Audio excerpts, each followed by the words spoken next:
It's interesting talking to a group of people whose responsibility it is to chronicle the present times. Because as Padmani and Hema pointed out, if the journey is the more exciting part, then people who chronicle the journey are perhaps the real historians, not the people who look at it post facto and then give their comments or sort of their analysis on it. I've always been fascinated that whenever we are on a journey, are we in a position to spot the paradigm shifts which are happening? Because every once in a while, in any kind of in any domain, and I was just talking to Arun a couple of minutes ago, I probably had the unique privilege, complete serendipity, to have spent about 11 years in the armed forces where I looked at society, the country, our enemies with a certain set of prism. Then I spent another 11, 12 years working with friends in the corporate sector where I looked at the country and the defense forces and what to defend at what cost to defend. Security has a very different context there because security costs money there. So every rupee that you spend or dollar that you spend has to have a different context to it. And finally, 5 years as a bureaucrat where I saw it from a government perspective. So it was almost like standing under this chandelier and thinking of it as a globe and looking at it from different directions and seeing completely different pictures. And what I found there was, very interestingly, a lot of us, while we look at something, we very often don't see the paradigm shifts that are taking place around us because we are so involved in the minutiae. We are so involved in the headlines, the Twitter feeds, the inputs of information coming in, that sometimes we don't see the big picture. So what I'm going to talk about the next half an hour, 45 minutes or so, is more about how you look at the big picture and spot, as Padmani was saying, where there are no patterns, that is also a pattern. Not having a pattern is also a pattern. So before that, I just want to ask you a couple of questions. So first I want to ask you that how many of you believe that you are personally involved in the battle against terrorism or the battle against our enemies or national security, personally involved? I don't mean reporting about it, but you are researching, I know that. 1, 2 people, okay, 3 people, all right. So let me ask you another couple of questions, and then, because I like to do this experiment with all sorts of crowds. This is the first time I've got journalists as a crowd, so usually they crowd me. So this time, it's a little bit on the reverse. Amongst all the terror organizations that you know, Hezbollah, Hamas, LET, all of these organizations, which is the organization that you think has got the lion's share of, let's say, suicide bombing? Which terror organization do you think would be the one that will hold the market share if terror? Yeah, of course. Terrorism is nothing but a tool of war. And war is nothing but exchange of economics. What is the definition of war? More contenders fighting for less resources. What is the definition of business? More contenders fighting for the same client, right? How is it different? From the basic principles are exactly the same. So which terror organization would you say? Any names that you want to take? LTT, okay. Anyone else? Huh? Taliban. Okay, good. So I just started out with these 3 questions to basically... And which publication do you think in the last 2 or 3 years published the most amounts of scoops? Times of India. Okay, good. So I'll give you the answers to these questions. But before that, I want to do a simple experiment with, which I like to do with a group of people like this. And what I want you to do is from here on, the experiment starts, nobody can speak. That is not allowed. You're not allowed to speak. Some of you may have attended this session or some similar session before. So those of you who have seen this before, please don't show how smart you are. In the army, we call it PCK. PCK means previous course knowledge. You have attended it previously, and you're being very bright in this course by showing that you are a Keen Kumar. Or you know what a Keen Kumar is, no? Very keen, Keen Kumar. Keen Kumaris also. You can have Keen Kumari also. So don't be a Keen Kumar or a Keen Kumari. Let the others enjoy it. I want to show you a short video. And I want each one of you, if you want, you can even use your pad or whatever, to just do one thing. All you have to do is to count an event that I'm going to tell you. Only thing you have to do is to count. You don't need a pad, actually. The count, the maximum it will go to is 20. So if you can use your hands twice, or you can take off your shoes and use your hands, whichever way, up to 20 if you can count, you are more or less okay to do this test. In this test, you're going to see 6 kids playing basketball. 3 of the kids are dressed in a white t-shirt and 3 are dressed in a black t-shirt. The kids who are playing with the white t-shirt, they will pass the basketball to only kids who are wearing the white t-shirt. And the kids who have the black t-shirt on, they will be passing the ball only to the kids who have a black t-shirt. Have you got the rules so far? Right? You can't speak. You can say yes, or you can do this also, but you can't speak. All I want you to do is to count the number of times the kids wearing the white t-shirt are passing the ball to each other. Now I'll clarify this to you. Passing a ball means if I toss the ball and Arun catches it, that is 1 pass. If I hit the ball on the ground and then also Arun catches it, it is 1 pass. So it doesn't matter whether it is direct or hits the ground, it's counted as 1 pass.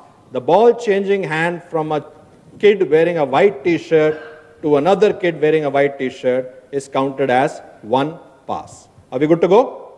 30 seconds, not more than that. I will help you along also. So let me begin. So this boy passing the ball, that to the girl is first pass. The girl passing is the second one. I'll continue to help you along. I know many of you wish that I shut up so you could focus on it. But that's part of the game. Because in real life also you will have disturbances, you will have distractions. You will have, focus on the screen, not on my face. So look at the screen, count the number of passes on the screen, and that's what you have to do. You have to continue to count. The girl passing is 1 count, the boy passing is another 1, passing it back to the girl. She's sent it. Now that is not a pass. The last one is not a pass. Done? Everyone's done? Now you can speak. Only to me, though. Huh? Done? To me. I didn't ask you anything. I know you're journalists. I know you can't. But that fellow is on another channel, no? Who can't seem to shut up. So we'll not talk about him. How many of you counted 16 or below? Raise your hands. 16 or below. Okay, so how many people here? About 250 odd? Overall strength? 340. So I would do a rough count. Keep your hands up. Keep your hands up, please. I would do a rough count of around, I would say, 70 odd people. 55 to 60, 70. Right? How many of you counted 17? Okay, we've got another group of about 50 odd people. How many counted 18 and above? Okay, another group of, you can raise your hand, be convinced. This is 17 and a half. This has to be 18. Right? Now that's strange. You can put your hands down. You all saw the same video. And you saw it for a total of about 20 odd seconds, 20, 25 seconds. And this is not subjective. This is not beauty. This is not fire in the belly. This is not how you get along with people. It's none of that abstract thing. It is a very hard counting, bean counter counting of numbers. And yet, in 350 chroniclers of what is happening in front of you, you have 3 different groups. And all the 3 groups are convinced that their count is right. Who counted 16? Right? You're convinced, no? If I put you in a room with someone who said 17, after 1 hour you will come back and convince him. Right? And I'm sure the person who counted 17 will be able to. Right? So you're all looking at the same event. Exactly the same event. And you have got 3 different counts. Are you with me so far? How many of you saw the gorilla? Now the rest are wondering, what is this gorilla? Now I'm kind of happy, keep your hands up please. I'm happy that some of you saw this gorilla, because the rest otherwise would have said, no, it's not the same video, you changed the video. Let me play this video again. And this time what I want you to do is not worry too much about the counting, but just look at the same scene which all of you saw in 2 screens, not in 1 screen, in 2 screens, and yet more than 80% of you, if you pay attention to the right side of the screen, missed this gorilla, which came right in the middle of the screen, thumped his chest on you, and walked away, and you didn't even see it. Right? And yet, we are all, supposedly, in professions where we are supposed to see, objectively report, and be convinced that our reporting or our narration or our observation is right. In one room of 350 people, we have 3 different counts, and 80% of the people who didn't see this big gorilla roaming around in that 30-second frame, right? Not the same video, huh? It's not a different one, right? I just wanted to show you with a very simple experiment how, I mean, this is happening in 30 seconds inside an ideal setting with all the information being beamed to you in one screen. Can you just visualize how in the real world, where there are so many dots, so many perspectives, so many abstract ways of looking at things, so many ways of things being right or wrong or correct or incorrect, how could we ever come to a consensus if we go only by an objective way of defining what is right, what is wrong, what is a pattern, and what is not a pattern? My rest of the presentation is basically going to unveil as to how we think and how warfare has evolved. And a lot of people think that warfare is something that only soldiers should be doing. But let me show you why warfare is something that each one of us is doing, whether we like it or not, whether we know it or not. So yes, which terror organization? You're right, it is the LTT. It's not an Islamic fundamentalist terror organization. It is a secular, LTT is by the way secular organization, which holds more than 75% of the market share in terms of suicide bombings, and which is the publication which did the most number of scoops. Wasn't Times of India, it was WikiLeaks. Guy comes in from outside, he is not a journalist, he has no journalism training, he actually gets, who was the biggest reporter? Somebody named him also. Who was the biggest reporter for WikiLeaks? Edward Snowden, who is a contracted employee, signed the Official Secrets Act, and he is the guy who in a single month took out more scoops than perhaps all the newspapers, magazines, tabloids put together. So in many ways, when paradigm shifts happen, the competition, the scenario, the way things will change will not be something that we will see, and even after knowing it, we will not recognize it. We'll still be convinced that it is a Mail Today or Midday or some such magazine which is taking out the scoops, not realizing that these scoops which have changed the world were done by the same entities or similar entities that all of us have at least professional allegiance or professional dominance over. We believe we are journalists, we believe we are chroniclers of what is happening, and yet we are not seeing what is happening right in front of us. Let me start giving you some basic building blocks to understand the story from here. And these slides are more from my point, not so you can just listen to me and you'll be fine. In any form of warfare, starting from prehistoric man who was shooting a bow and arrow at each other or throwing a stone at each other, the fundamental components of war, by the way, even in business, marketing, sales, operations, the same 5 components are common. First is firepower. Firepower is defined as that quantum of energy which your target cannot absorb. So this is not firepower for a human being, but if a fly was sitting here, that's firepower for the fly, because the fly cannot absorb that. Mobility means taking this firepower to the point of decision.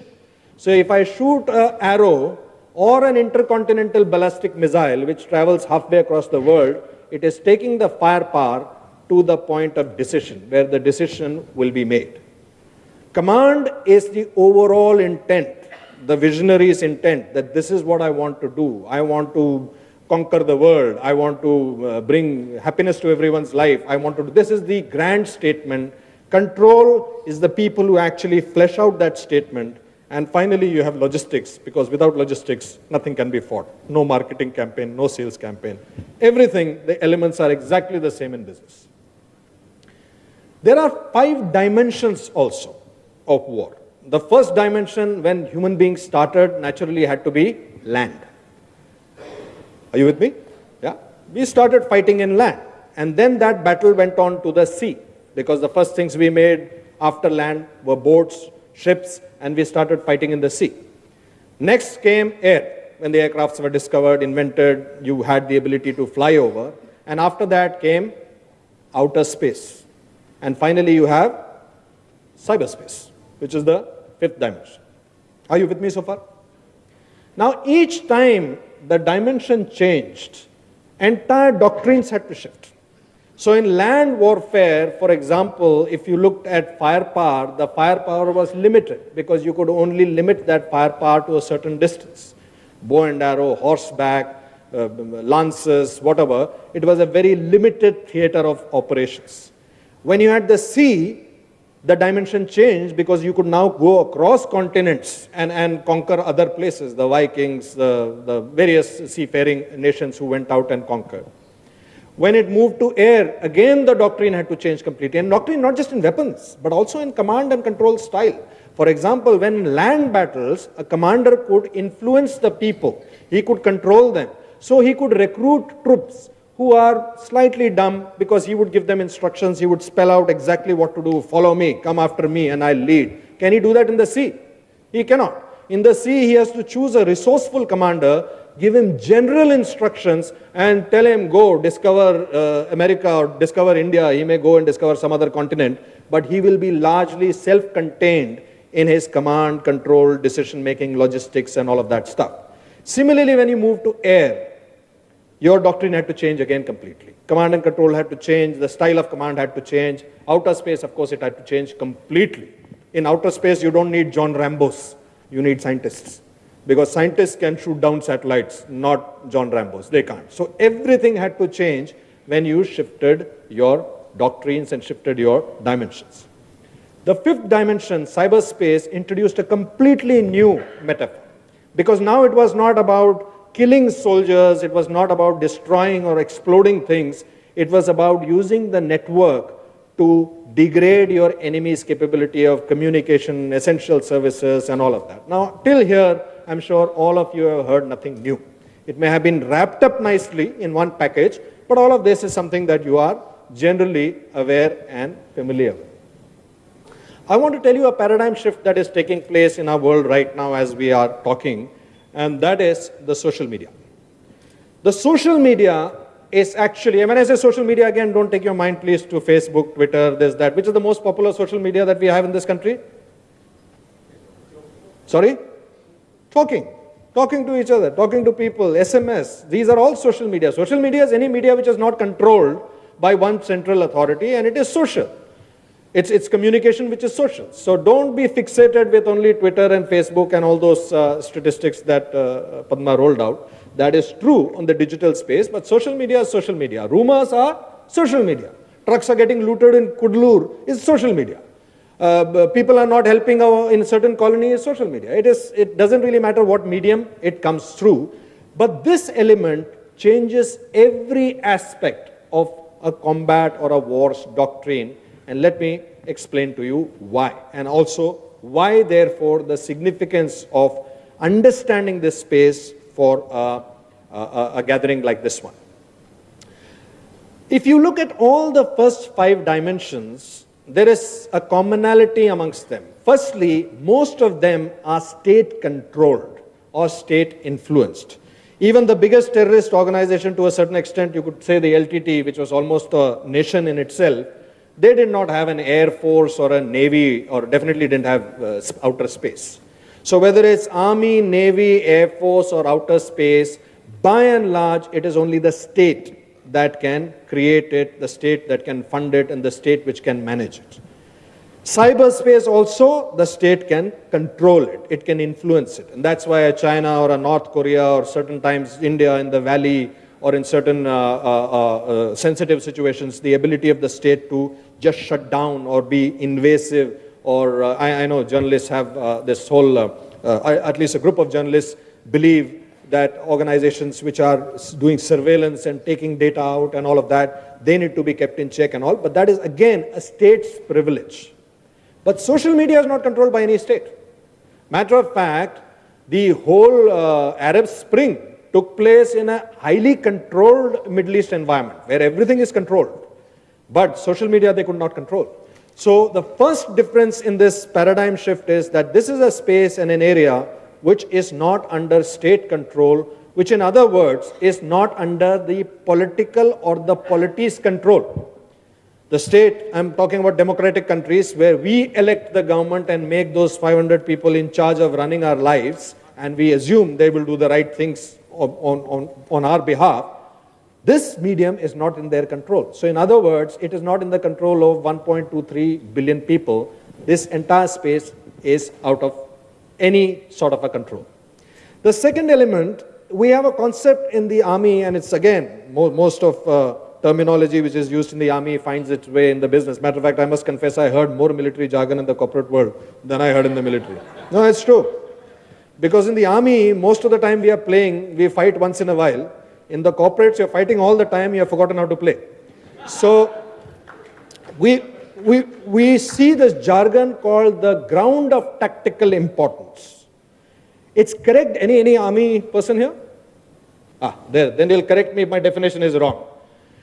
GTI is known as that ground, the loss of which renders the defender incapable of fighting a successful defensive battle.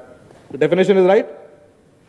I'll say that again. The ground of tactical importance is that piece of ground, the loss of which will render a defender incapable of fighting a defensive battle. Again, in business, you have that. You have centers of gravity.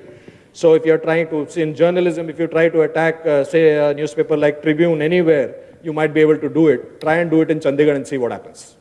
Because that is their center of gravity. You can't mess with them there. That is the ground of tactical importance for them. Are you with me so far? All the grounds of tactical importance and all the 5 mediums of war that I spoke about, they all deal with kinetic energy. Kinetic energy is nothing but hard energy, destruction. I will throw a bomb, I'll throw a spear, I'll shoot an arrow. I will impart kinetic energy, even cyberspace. The poster boy of cyberspace attack was the Stuxnet attack in Iran, on the Iranian nuclear centrifuges. Even that did a kinetic energy degradation.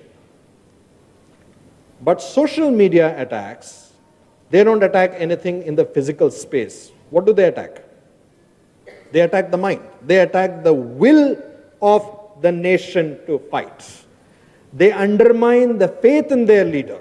They undermine the faith of the soldiers in their country. And I will show you examples of how that is done. So this is a major shift, because this is not kinetic energy, it is abstract energy. You are using it to influence the minds of people. You are using it to influence the way people will react to a certain situation, to a community, to a stereotype. You are actually shaping the way they are thinking. One of the C's that you talked about, shaping the thinking. The first 5 dimensions have specified warriors, specified soldiers, specified experts, Air Force guys, Navy guys, Special Forces, Marines. They are very, very specific domain specialists. Even in cyberspace, they are domain specialists. Those of you who are interested in IT space know, by and large, the people who are good in operating systems, they are good in operating systems. Those who are good in apps, they are good in apps. Those who are good in hacking mobile, they are good in hacking that particular domain. But when it comes to social media, again, there are no specific warriors. A party who starts spreading a rumor about a particular community not being okay is a warrior, because she is radiating. She is radiating, or he is radiating. She is shaping mind, she is shaping influence. So this is not limited to only soldiers or only people who have been specifically trained. And my last point is that we are now going to look more and more at psychological warfare. And I will explain to you why psychological warfare is something like a frog who is sitting inside boiling water, but not noticing that they are actually, we very often say that these terrorists are brainwashed. Yeah? They are brainwashed. So how does it happen that you have an educated person who has sworn allegiance to his country, taken an oath, put on a uniform, been trained for 18 months, he is indoctrinated over the internet, he picks up a rifle and shoots his own comrades, which is happening increasingly. You've seen a recent incident which has happened in the US again. It's completely by twisting the mind, by manipulating the mind, that you are able to get a human being to violate every covenant, every contract, every agreement even social agreements that they have signed up, to break those agreements in a matter of a few months. That is the ability of psychological operations. And unless we understand this, we will never be able to beat it. And very often, we look at, okay, let me give you an example. Suppose I start taking a few names. Let me take the name of Saddam Hussein, Osama bin Laden, Adolf Hitler, Genghis Khan, Prabhakaran. Not your jury, ideal jury, right? But if you keep quality aside and look at their leadership qualities alone, you will have to relook at them again. Genghis Khan had the largest empire ever known to mankind in this planet. So much so, Google it if you don't believe me, 1 in every 200 human beings has his personal DNA. Talk about influence. Yeah? Adolf Hitler was a corporal in World War I. In World War II, he was the Führer. And he was not even a German. He is an Austrian. Saddam Hussein ruled a country for 25 years, being a minority. The same country, the most powerful country in the world, could not rule for 25 months, being the majority and allied and all of that stuff. Osama bin Laden did not take on one superpower. He took on 2 superpowers and beat them both. He beat the US, he drove them away, and he changed the American way of life completely. And Prabhakaran could motivate his people to go and blow themselves up 9 months later. Not in the heat of the moment, not in that frenzy, but cold, calculated 9 months later. And you have a tough time getting your employees to report on time. You have to get that swipe card and biometric and attendance registers and all of that to do it. That's the reality. So keep morality aside and only look at leadership skills, and then suddenly you look at these people with a different set of eyes. And that's what I want you to do when we are watching this presentation, looking at it from a completely different set of eyes. So we often talk about these statistics when they are rolled out. They're rolled out about our young people. So firstly, I want to know everybody here is tech savvy or not, because then I'll calibrate. So everyone has got familiarity with LinkedIn, Facebook, all of these. Yes? Yes or no? Yes. Good, good. Just wanted to be sure. So, you see a lot of these scams that are happening nowadays, the Nigerian lottery scam, and, I'm sure banks, they keep asking, you won this, you won that, and all of that stuff. So recently, a friend of mine, he wanted to engage the service of a consulting organization. And this consulting organization was doing it literally at half the price of anyone else, except when they send the term sheet to him. And he's an old person, not very tech savvy. He's the hardware, hard brick and mortar kind of a businessman, so doesn't understand technology that much. So this is the term sheet that he got.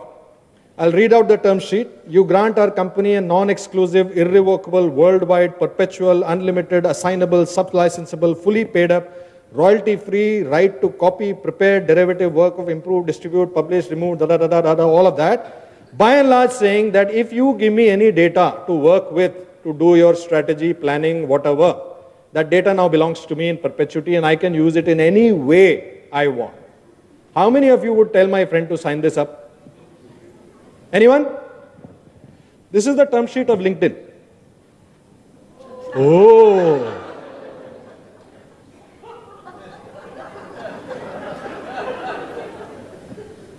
Let me show you another company. When you upload or otherwise submit content to our services, you give company name and those who we work with a worldwide license to use, host, store, reproduce, modify, create derivative works, such as those resulting from translation, adaptation, all of that stuff. So if you use Google, your document is now Google's document. I added a name over there, J.K. Rowling, some of you may have heard of her. Who's that? Harry Potter, he knows it, see? So if J.K. Rowling had used Google Docs instead of MS Word, her entire set of work now belongs to Google, as does all your documents, by the way. Any document that you put on Google belongs to them. You signed it off. All of you have signed it off.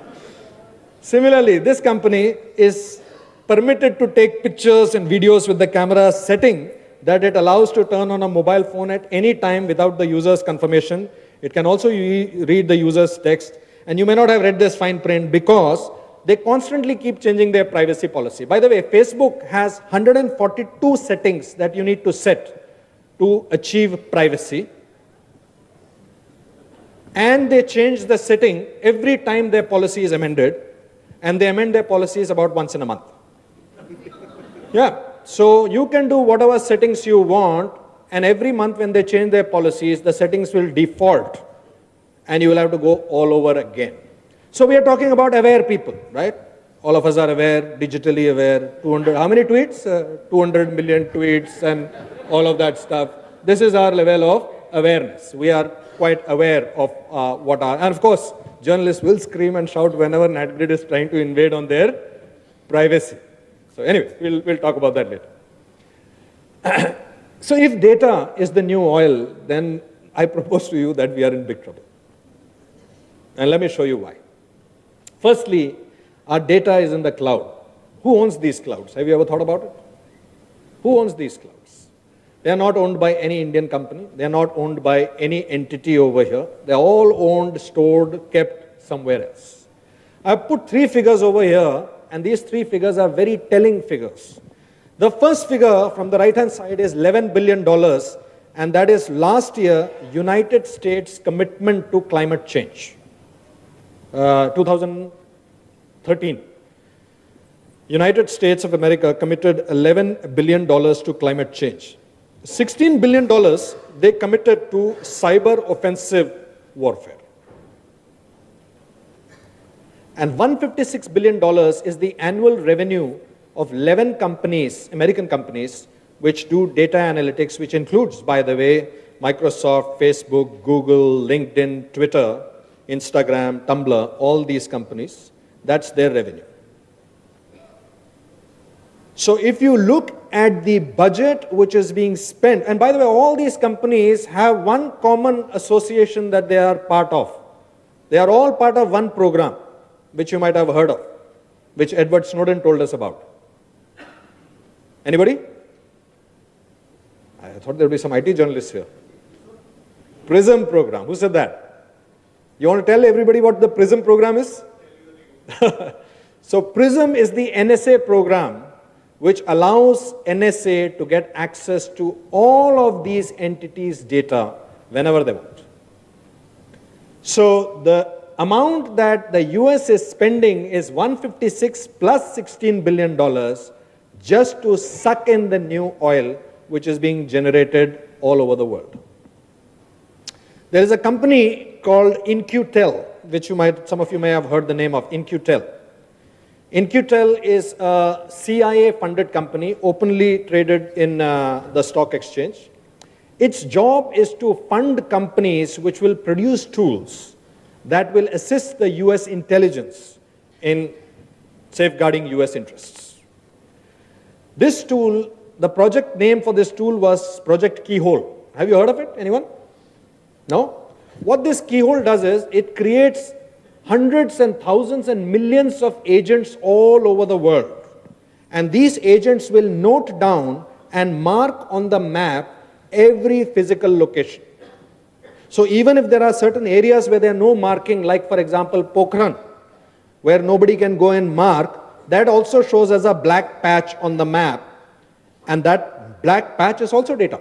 Absence of data is also data. That in the desert where everyone can go to Udaipur, Jaipur and all these places, only in Pokhran people can't go.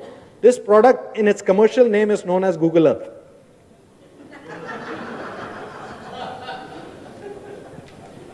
Google it and you will see the antecedents of Google Earth, Project Keyhole, owned, funded by the US intelligence agencies. Angry Birds, how many of you played? Now very slowly. Angry Birds was considered one of the best data heists ever done. And if you don't believe it, how many of you got Androids with you? It works equally well with iPhone, so don't worry. You can raise your hand, right? How many of you got Torch, an application called Torch in your Android? All the Torch does is, it connects this bulb in the back with the battery. These are the permissions it takes when you install. It takes the permission to modify the messages, read the messages, send messages on your behalf, reroute outgoing calls, anything that you want to do with the phone, you grant that permission to an application called Torch. We are supposedly aware society and aware digitally savvy, and that's, I asked you first to make sure that I was talking to the right crowd. This is the reality. So, like I said, when we sit in this boiling water, we very often don't step out of that jug or mug or whatever and look what the hell is going on under this water.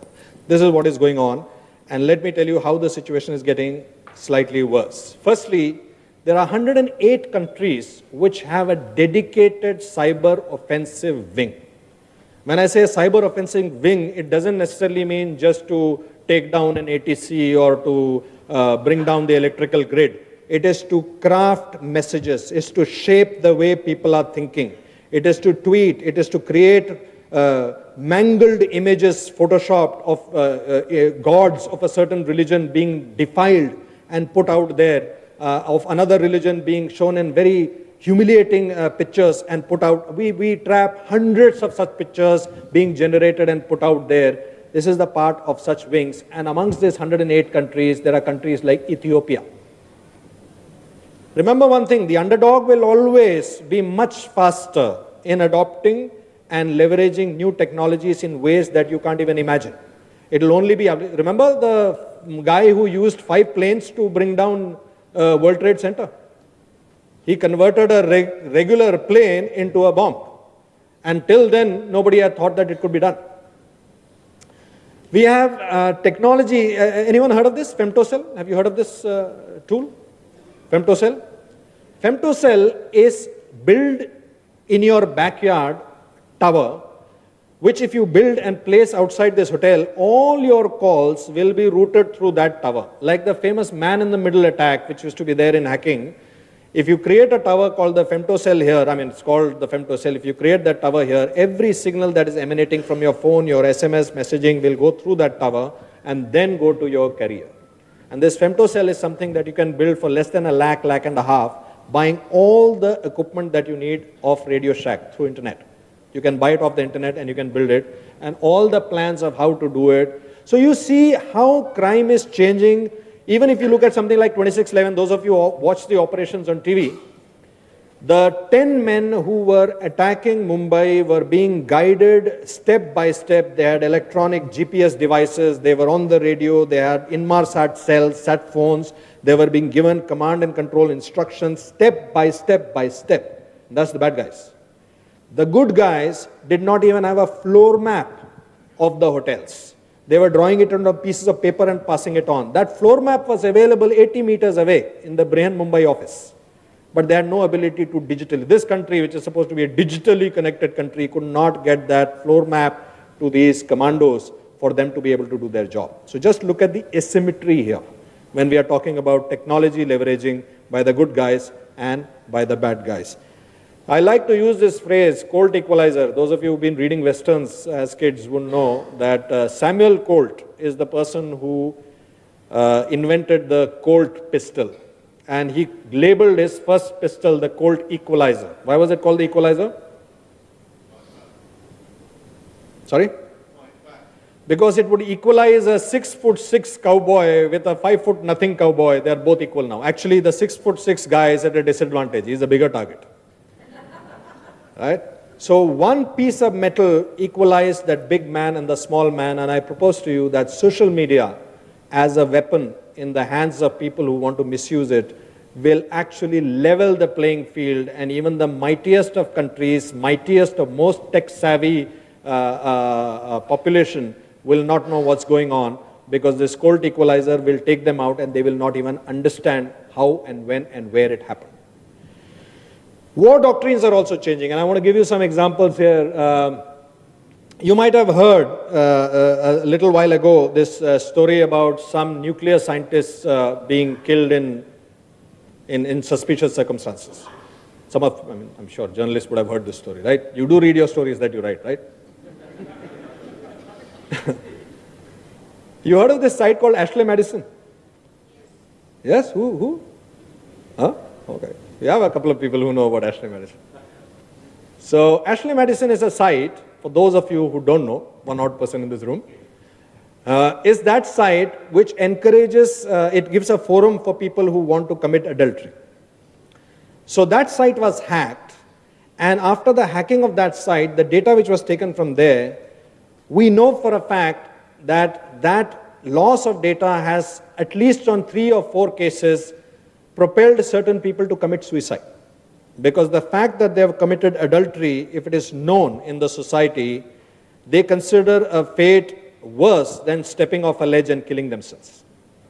Can you visualize that if this kind of data and its membership was available to a hostile element who did not want to kill these people, but who wanted them to give nuclear codes, banking codes, give data about the customers, high net worth customers information, movement of VVIPs, and all of that information if he had to give, if he had to take out. So suddenly the battlefields aren't very clear anymore. Soldiers, war, civilians, data. It doesn't seem very clear where the war begins, where it ends, where military ends, and where civilians begin. In today's age, truth doesn't really matter. What matters is how many times it is retweeted, how many times it is projected, and suddenly what is true, untrue becomes irrelevant. What becomes more relevant is which one you keep seeing again and again and again. Similarly, government versus civilian data. And I know a lot of people here, and I'm, by the way, one of them. I genuinely believe this. I believe that the state must have very strong controls before accessing their civilians' data. I believe that. I genuinely believe it. And there are reasons. And one of the found stones, I would say, the foundation stones of democracy is the ability of people to dissent in their own groups without the state interfering. And you would have seen all over the airports and all, you see this posters and boards saying no photography allowed and stuff like that. Now I propose to you that if from OTA over here, a battalion is moving towards its op area, the Airtel service provider will know before army headquarters, because he'll see 600 numbers moving from one tower from here to Salem to Vijayawada on a boat and moving towards Suratgarh. So he will know. A private sector provider will know before army headquarters will get the report. He'll say, "Nahi sahab, abhi aapka still 4 or 5 people are still here. They have not yet managed to reach that place." He will have a. So what is government data? What is civilian data now? There is no demarcation anymore. Similarly, what is a strategic target anymore? And I want to tell you about an experiment which Facebook did. You can Google this up. This happened in 2012. Facebook took 700,000 of their users, divided them into 2 groups. And this was, by the way, done with Stanford University. And they gave positive feeds to 1/2 of the group. So, good stuff happening. They started out with bad stuff to one group about an earthquake and murders and children getting raped and mothers strangling their child and fathers shaking their baby to death and stuff like that. All true stories. It happens all the time. And the good feed was about that one child who survived the tsunami, the mother who managed to save her child, and this thing, that are all good news on one side. No surprises, the group which was being given good news was behaving in a completely optimistic way. They were much more entrepreneurial. They were willing to wake up in the morning and go out and conquer the world. And the group which was being given the bad news, they were sinking into depression. So Facebook very smartly concluded that you can actually shape a society's behavior by the kind of feeds. Was it ethical for them to do so? Was it legal? Who signed off?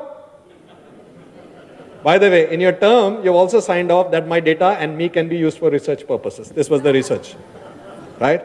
So Facebook has actually demonstrated that if anyone was in doubt, that they can actually take a community and make them behave either up, down, right, left, and I don't know, for a moment that Facebook didn't even think that amongst the 350,000 whom it was sending bad news, there may have been certain depressive, borderline suicidal cases who may have just been pushed over the edge.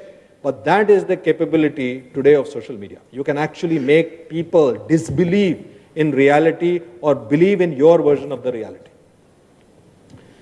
So this is our reality, whether you like it or not. We don't own the chips. None of the chips that are operating in our phones, in our laptops, in our devices are made in India. They are incidentally made in a country which has been traditionally very benign with us, right? It's made there. We don't own the data. 90% of the world's data travels through the conduits which is routed through the US, UK, New Zealand, and Australia. That is the conduit through which it goes. We don't own the pipelines, we don't own the applications, we don't own the algorithms. This is our reality. For a digital India nation, this is the foundation on which the digital India is being built.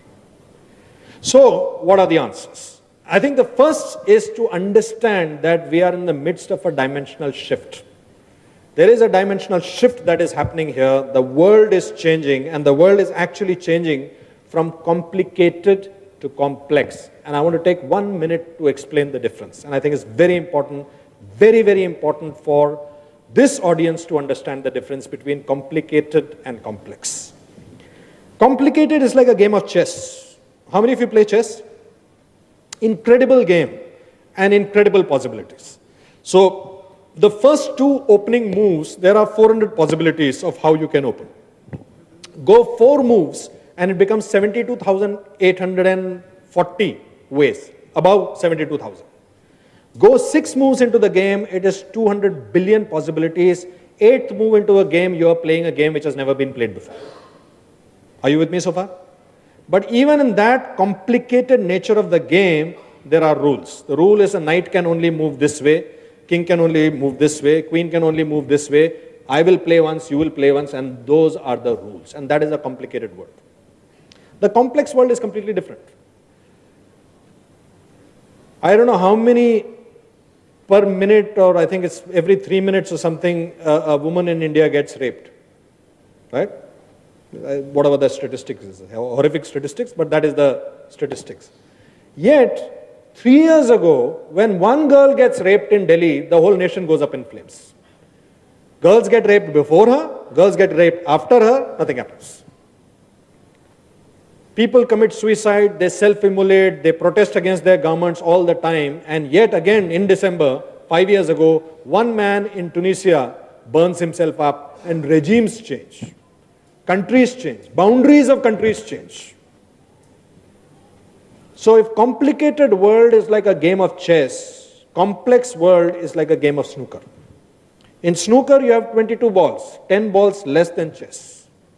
By some miracle, if you got a person to hit the cue ball with the same force at the same spot once, and the table goes out in a certain way, and then you ask him to do it again with the same force at the same point, but with 1 micron difference, 1 micron, the resultant board is not 1 micron different. It is a completely different board. And that is the difference between complicated, for which you can formulate rules, you can formulate conditions, SOPs, standard operating procedures. For complex, you cannot. And big data can't help you either. Big data can tell you patterns, it can tell you where are more rape-prone areas and what is the trend, but it can't tell you which rape will set the country on fire. Not possible. And this is the difference between complicated and complex. And that is why it makes the job of leaders of the future across different industries to understand that we can't be using doctrines of the past. We can't be using doctrines of land to fight in the air. We can't be using doctrines of sea to fight in outer space. Similarly, we can't be using doctrines of a complicated world to fight a complex world, or even to define it, or even to understand it. It won't work. You will go horribly wrong in trying to use the same tools. We are also moving from large wars to small wars. It's a very interesting paradigm, but big nations always lose small wars. Have you ever thought about it? The French in Vietnam, the Americans in Vietnam, Soviets in Afghanistan. You name the country where there is a big nation fighting a small war, they will lose. And why do they lose? Have you ever thought about it? Why do they lose? How many of you saw that video of the ISIS slitting the throat of a man? Some of you may have seen it, right? You saw it. It's a very graphic, gory video. The guy's head is pulled back and people are shouting all sort of chants, and then he takes a knife and he kills the man, slices his throat. I'm describing it and some of you have got, your face is cringing. Now, as any soldier will tell you, that if you were given a choice to be killed in 3 seconds or kept in incarceration for 10 years, tortured every day, dismembered and brutally killed, this is a faster way to go. Both are not ideal ways to go, but given a choice between the two, this is a faster way to go. Yet the brisance effect of this video, the shock waves that it sends, is force multiplied 1,000,000 times over.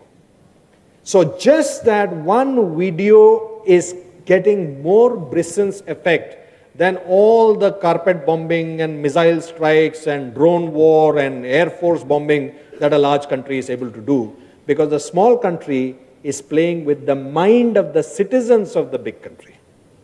They are attacking their will to fight.